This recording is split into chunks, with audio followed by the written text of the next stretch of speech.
आज देश की राजधानी दिल्ली में एक ऐसा दिन है जो सिर्फ एक आंदोलन का भविष्य नहीं बल्कि अभिव्यक्ति की आजादी, डिजिटल अधिकार, छात्रों की आवाज और सरकार की जवाबदेही, इन सभी सवालों को एक साथ कटघरे में खड़ा कर रहा है।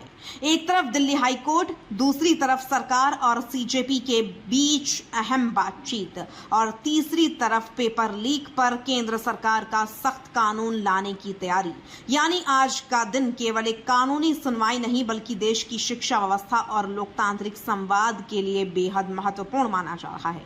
देश की राजधानी दिल्ली में आज का दिन छात्र आंदोलन, अभिव्यक्ति की स्वतंत्रता, डिजिटल अधिकार और परीक्षा सुधार के लिहाज से बेहद महत्वपूर्ण माना जा रहा है। एक और दिल्ली हाईकोर्ट जंतर मंतर के आसपास मोबाइल इंटरनेट सेवाएं बंद करने के केंद्र सरकार के आदेश को चुनौती देने वाली याचिका पर सुनवाई करेगा।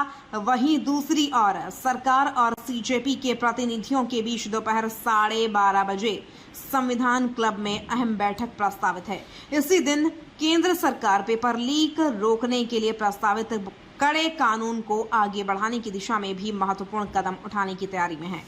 इन तीनों घटनाक्रमों ने न केवल दिल्ली बल्कि पूरे देश का ध्यान अपनी ओर खींच लिया है। छात्रों, अभिभावकों, शिक्षाविदों, राजनीतिक दलों और कानूनी विशेषज्ञों की नजर आज होने वाली सुनवाई और वार्ता पर टिकी हुई है। जंतर मंतर के आसपास मोबाइल इंटरनेट सेवाएं बंद करने के आदेश के खिलाफ दायर याचिका पर आज दिल्ली हाईकोर्ट सुनवाई करेगा। बताया गया है कि याचिकाकर्ता की ओर से वरिष्ठ अधिवक्ता ने दिल्ली हाईकोर्ट के मुख्य न्यायाधीश के समक्ष मामले का विशेष उल्लेख करते हुए तत्काल सुनवाई की मांग की थी। अदालत ने मामले की गंभीरता को देखते हुए शुक्रवार को ही सुनवाई के लिए सहमति दे दी। अब इस मामले में अदालत यह देखेगी कि सरकार द्वारा मोबाइल इंटरनेट सेवाएं अस्थायी रूप से बंद करने का निर्णय कानूनी रूप से उचित था या नहीं और क्या यह नागरिकों के मौलिक अधिकारों को प्रभावित करता है। केंद्र सरकार ने टेलीकॉम सेवा प्रदाताओं को निर्देश जारी कर मध्य दिल्ली के कुछ क्षेत्रों, विशेष रूप से जंतर मंतर और आसपास के प्रदर्शन स्थल के निकट मोबाइल इंटरनेट सेवाएं अस्थायी रूप से निलंबित करने को कहा था। सरकार का तर्क था कि कानून व्यवस्था बनाए रखने और सुरक्षा कारणों से यह कदम आवश्यक है। इसके बाद संबंधित टेलीकॉम कंपनियों ने निर्धारित क्षेत्र में मोबाइल इंटरनेट सेवाएं बंद कर दी थीं। याचिका में कहा गया कि इंटरनेट केवल संचार का माध्यम नहीं बल्कि सूचना, शिक्षा, पत्रकारिता, व्यवसाय और नागरिक अधिकारों से जुड़ा एक महत्वपूर्ण संसाधन है। याचिकाकर्ता ने अदालत से आग्रह किया कि इंटरनेट बंदी के आदेश की न्यायिक समीक्षा की जाए, साथ ही प्रदर्शन स्थलों के आसपास लगाए गए अन्य प्रतिबंधों को भी चुनौती दी गई है। याचिका का कहना है कि इंटरनेट सेवाएं बंद होने से प्रदर्शनकारियों के अलावा पत्रकारों, स्थानीय व्यापारियों, आम नागरिकों और आसपास रहने वाले लोगों को भी कठिनाइयों का सामना करना पड़ा।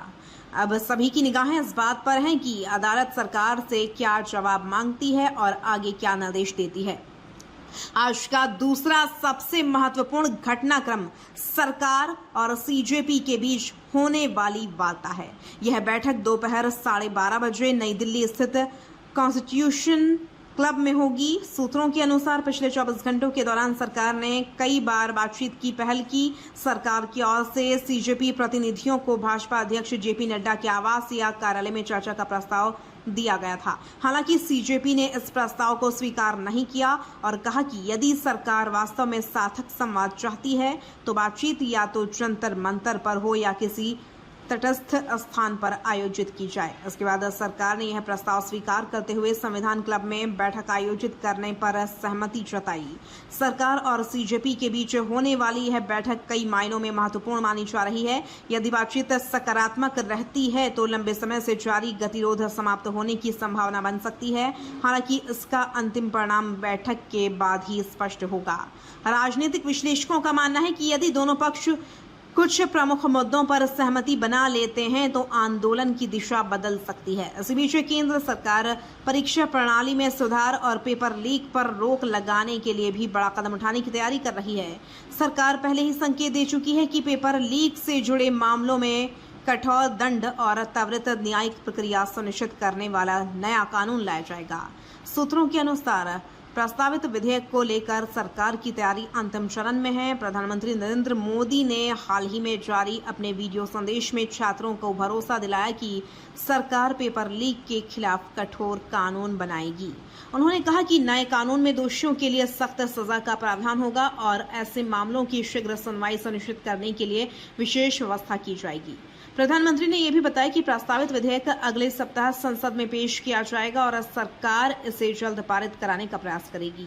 आज देश की नजर जिन 3 प्रमुख घटनाओं पर रहेंगी वह है दिल्ली हाईकोर्ट में मोबाइल इंटरनेट बंदी को चुनौती देने वाली याचिका पर सुनवाई, कॉन्स्टिट्यूशन क्लब में सरकार और सीजेपी के बीच वार्ता, पेपर लीक कानून को लेकर केंद्र सरकार की आगे की कार्रवाई।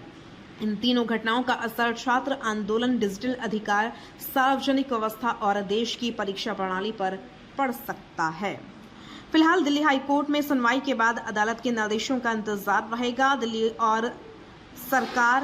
दूसरी ओर सरकार और सीजेपी के बीच होने वाली बैठक के परिणाम यह तय कर सकते हैं कि आंदोलन आगे किस दिशा में बढ़ेगा। साथ ही पेपर लीक पर प्रस्तावित कानून को लेकर सरकार के अगले कदम पर भी छात्रों और अभिभावकों की नजर बनी रहेगी। आज का दिन केवल कानूनी और राजनीतिक घटनाक्रम तक सीमित नहीं है, बल्कि यह देश की शिक्षा व्यवस्था, लोकतांत्रिक संवाद और डिजिटल अधिकारों से जुड़े कई महत्वपूर्ण प्रश्नों के उत्तर तलाशने की दिशा में भी एक अहम पड़ाव माना जा रहा है।